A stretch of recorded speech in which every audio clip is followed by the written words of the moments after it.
بسم اللہ الرحمن الرحیم۔ السلام علیکم۔ آج میاں محمد نواز شریف صاحب نے اپنی وننگ سپیچ کر دی اور اس سپیچ میں ان کو اپنی اوقات کا تو پتہ لگ گیا کہ ہم کتنے پانی میں ہیں۔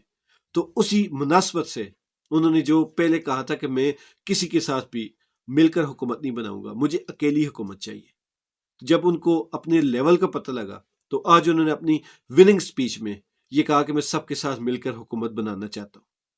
اور یہی سب سے بڑی مضحکہ خیز بات ہے، مطلب کہ ایک ہارا ہوا بندہ جس کے پاس ابھی تک 60 سیٹ ہے، وہ بندہ اپنی وننگ سپیچ کر رہا ہے، اور وننگ سپیچ میں بھی یہ نہیں کہہ رہا کہ ہم جیت گئے، وہ یہ کہہ رہا ہے کہ ہم مل کر حکومت بنائیں گے۔ اور اگر اس بات کو دیکھا جائے تو ساتھ میں وہ ایک اور بات بھی کہتے ہیں کہ پورے پنجاب میں، پورے پاکستان میں ہمیں سب سے زیادہ مینڈیٹ ملا، تقریباً 12 کروڑ ووٹ بنتی ہے، اور اس 12 کروڑ میں چند ہزار ووٹ آپ نے لیے اور آپ پورے پاکستان کا مینڈیٹ اپنے متھے پر مل رہے ہیں۔ تو یہ باتیں نہیں کرنی چاہیے۔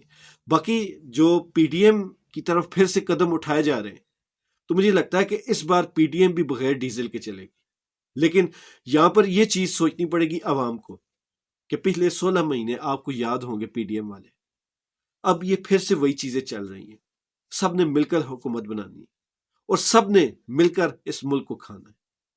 جب ایک بندے کے پاس حکومت ہو تو اس کا پیٹ کہیں نہ کہیں بھر جاتا ہے، لیکن جب سب مل کر کھا رہے ہوں، دوست ہوں، احباب ہوں، بہن بھائی ہوں، تو سب ایک دوسرے کی طرف دیکھتے ہیں کہ اس نے اتنا کھا لیا، میں اب اس سے زیادہ کھاؤں۔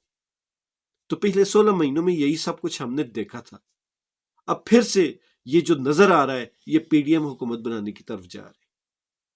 مطلب کہ ہم نے اتنی دھکے کھانے کے بعد، اتنا خرچہ کرنے کے بعد، بالآخر ہم نے پھر سے پی ڈی ایم کو کھڑا ہی کرنا ہے۔ تو پھر اس میں ہماری جو کاریگری ہے وہ کہاں گئی، ہماری جو ذہانت ہے وہ کہاں گئی، ہماری جو عقل ہے وہ کہاں گئی، ہماری جو ترقی ہے وہ کہاں گئی؟ ہم آج بھی 47 سے بھی برے دور میں جی رہے ہیں، اور دن بدن ہم پیچھے کی طرف ہی جا رہے ہیں۔ یا تو ہونا کہ ہمیں کہیں بریک لگ جائے تو ہم کہیں چلیں جی یہاں پر آ کر ہم رک گئے، ہم یہاں سے نئی سٹارٹ کر لیں گے، لیکن سٹارٹ تو کیا ہی لینا، ہم بڑی سپیڈ سے پیچھے کی طرف لڑک رہے ہیں۔ پیچھے کی طرف جانا نہیں، لڑکنا میں کہہ رہا ہوں۔ تو یہ چیزیں کون سوچے گا؟ اس ملک میں کون سوچے گا یہ چیزیں؟ ابھی تک تو یہی لگ رہا ہے کہ جو سوچنے والے ہیں، جو صاحب اختیار ہیں، وہی یہ سب کچھ کروا رہے ہیں۔ اگر انہی کا ہاتھ ہے، اور یہاں پر ایک اور چیز بھی کہنا چاہوں گا کہ ہمارے جتنے بھی بڑے لوگ ہیں وہ ہمیشہ کہتے ہیں کہ اس ملک میں جمہوریت ہونی چاہیے، لیکن کیا ایسی جمہوریت ہوگی؟ یا واقعی جمہوریت اسی کو سمجھتے ہیں کہ سب مل کر کھائیں، یہی جمہوریت ہے؟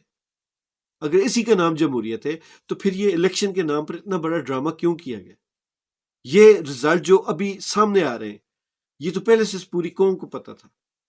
یہی چہیتے، یہی آپ کے چہیتے بار بار کہتے تھے ساڑی گل ہو گئی، تو ان کی گل کس کے ساتھ ہوئی تھی یہ بھی بتا دیجیے گا۔ اگر آپ کے ساتھ نہیں ہوئی تو پھر انہوں نے یہ الزامات کس کے اوپر لگائے، کن کے ساتھ ان کی بات ہوئی؟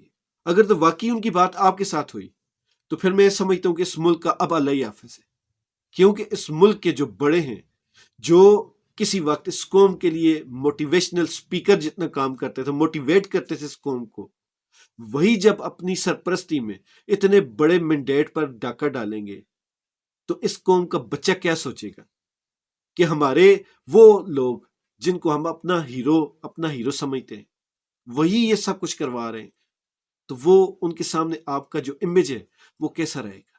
یہ چیز سوچیے گا۔ اگر آپ کے پاس تھوڑا سا بھی دل ہوا تو یہ چیز واقعی آپ کے دل پر لگے گی۔ پوری قوم کی نظریں آپ پر ہیں۔ اس قوم کا بوڑھا انٹرنیٹ استعمال نہیں کرتا، اس قوم کا بچہ انٹرنیٹ استعمال کرتا ہے، اور ان بچوں کے ذہن میں آپ کیا ڈال رہے ہیں کہ اس ملک میں جس کی لاٹھی اس کی بھینس؟ کوئی اخلاقی جو روایات ہیں، اخلاقی جو چیزیں ہیں، اخلاقی جو تربیت ہے، وہ گئی تیل لینے۔ یہاں جو بھی پاور میں ہوگا، جو بھی طاقت میں ہوگا، یا جو طاقتوروں کے ساتھ کھڑا ہوگا، اسی کی دنیا ہوگی، اسی کی جنت ہوگی۔ یہ سبق دے رہے ہیں آپ اجتماعی طور پر اس قوم کے بچوں کو۔ تو جب بچوں کو آپ یہ سبق دیں گے تو اس قوم کا اللہ حافظ ہے۔ اور میں اللہ تعالیٰ سے یہ دعا کروں گا کہ اللہ تعالیٰ اس ملک میں امن قائم کرے، اور اس ملک میں جو ایسے جاہل لوگ ہیں ان سے اس ملک کی جان چھڑا دے۔ اللہ تعالیٰ ہم سب کا حامی ناصر۔